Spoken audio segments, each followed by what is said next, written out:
ಶಾಸಕರ ಜೊತೆಗೆ ಸುರ್ಜೇವಾಲಾ ಮೀಟಿಂಗ್ ಅನ್ನು ನಡೆಸಿದ್ದಾರೆ. ಕೈ ಶಾಸಕ ಇಕ್ಬಾಲ್ ಹುಸೇನ್ ಜೊತೆಗೆ ಚರ್ಚೆಯನ್ನ ನಡೆಸಲಾಗಿದೆ. ಕ್ಷೇತ್ರದ ಸಾಧನೆಯ ಕುರಿತಂತೆ ಸುರ್ಜೇವಾಲಾ ಇಲ್ಲಿ ಶಾಸಕ ಇಕ್ಬಾಲ್ ಹುಸೇನ್ಗೆ ಪ್ರಶ್ನೆ ಮಾಡಿದ್ದಾರೆ. ಡಿಕೆಶಿ ಸಿಎಂ ಮಾಡುವಂತೆ ಇಕ್ಬಾಲ್ ಮನವಿಯನ್ನ ಮಾಡಿಕೊಂಡಿದ್ರು, ಅದನ್ನ ನಾವು ನೋಡ್ಕೊಳ್ತೇವೆ ಅಂತ ಹೇಳಿ ಸುರ್ಜೇವಾಲಾ ಇಲ್ಲಿ ಹೇಳಿದ್ದಾರೆ. ನಾವು ಕೇಳಿದ್ದಕ್ಕೆ ಮಾತ್ರ ಆನ್ಸರ್ ಮಾಡಿ ಅಂತ ಹೇಳಿ ಸುರ್ಜೇವಾಲಾ ಹೇಳಿರುವಂಥದ್ದು. ಕ್ಷೇತ್ರದಲ್ಲಿ ನಿಮ್ಮ ಸಾಧನೆ ಏನು ಅಂತ ಹೇಳಿ ಪ್ರಶ್ನೆಯನ್ನ ಮಾಡಿದ್ದಾರೆ. ಅನುದಾನ ಕೊರತೆಯ ಬಗ್ಗೆ ಇಕ್ಬಾಲ್ ಇಲ್ಲಿ ಪ್ರಸ್ತಾಪವನ್ನ ಕೂಡ ಎತ್ತಿದ್ದಾರೆ. ಇನ್ನು ಗ್ಯಾರಂಟಿಗಳು ಎಷ್ಟು ಜನರಿಗೆ ನೀವು ತಲುಪಿಸಿದ್ದೀರಾ ಅನ್ನೋದಾಗಿಯೂ ಕೂಡ ಸುರ್ಜೇವಾಲಾ ಇವರನ್ನ ಪ್ರಶ್ನೆಯನ್ನ ಮಾಡಿದ್ದಾರೆ. ಮುಂದಿನ 2.5 ವರ್ಷಕ್ಕೆ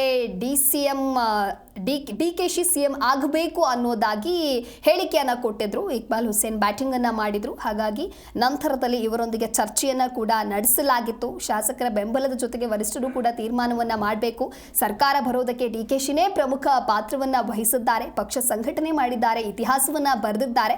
ಹಾಗಾಗಿ ಡಿಕೆ ಶಿವಕುಮಾರ್ ಅವರಿಗೆ ಸಿಎಂ ಆಗೋದಕ್ಕೆ ಅವಕಾಶವನ್ನ ಕೊಡಿ ಅನ್ನೋದಾಗಿ ಇಕ್ಬಾಲ್ ಹುಸೇನ್ ಹೇಳಿಕೆಯನ್ನ ಕೊಟ್ಟಿದ್ರು.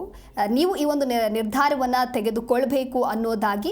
ಆದರೆ ಇದೀಗ ಕೈ ಶಾಸಕ ಇಕ್ಬಾಲ್ ಹುಸೇನ್ ಜೊತೆಗೆ ಸುರ್ಜೇವಾಲಾ ನಂತರದಲ್ಲಿ ಸಭೆಯನ್ನ ಕೂಡ ನಡೆಸ್ತಾರೆ. ಒಂದಿಷ್ಟು ಪ್ರಶ್ನೆಗಳನ್ನ ಕೇಳ್ತಾರೆ. ಅಂದ್ರೆ ನಿಮ್ಮ ಕ್ಷೇತ್ರದಲ್ಲಿ ನೀವು ಮಾಡಿರ್ತಕ್ಕಂಥ ಸಾಧನೆ ಏನು ಅಂತ ಹೇಳಿ, ಅದಕ್ಕಾಗಿ ಅನುದಾನ ಕೊರತೆಯ ಬಗ್ಗೆಯೂ ಕೂಡ ಇಲ್ಲಿ ಪ್ರಸ್ತಾಪವನ್ನ ಮಾಡ್ತಾರೆ. ಗ್ಯಾರಂಟಿಗಳನ್ನ ಎಷ್ಟು ಜನರಿಗೆ ನೀವು ತಲುಪಿಸಿದ್ದೀರಾ ಅನ್ನೋದಾಗಿಯೂ ಕೂಡ ಸುರ್ಜೇವಾಲಾ ಇಲ್ಲಿ ಪ್ರಶ್ನೆಯನ್ನ ಮಾಡ್ತಾರೆ.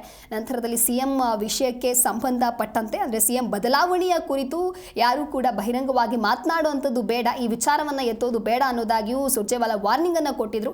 ನಂತರದಲ್ಲಿ ಇದೇ ರೀತಿಯಾಗಿ ಮಾತನಾಡಿರೋದಕ್ಕೆ ಇದೀಗ ಸರಿಯಾದ ಪ್ರಶ್ನೆಗಳನ್ನ ಕೇಳಲಾಗಿದೆ. ನಾವು ಕೇಳಿದ್ದಕ್ಕಷ್ಟೇ ಆನ್ಸರ್ ಮಾಡಿ ಅಂತ ಹೇಳಿ ಸುರ್ಜೇವಾಲಾ ಶಾಸಕ ಇಕ್ಬಾಲ್ ಹುಸೇನ್ ಜೊತೆಗೆ ಮಾತನಾಡಿದ್ದಾರೆ.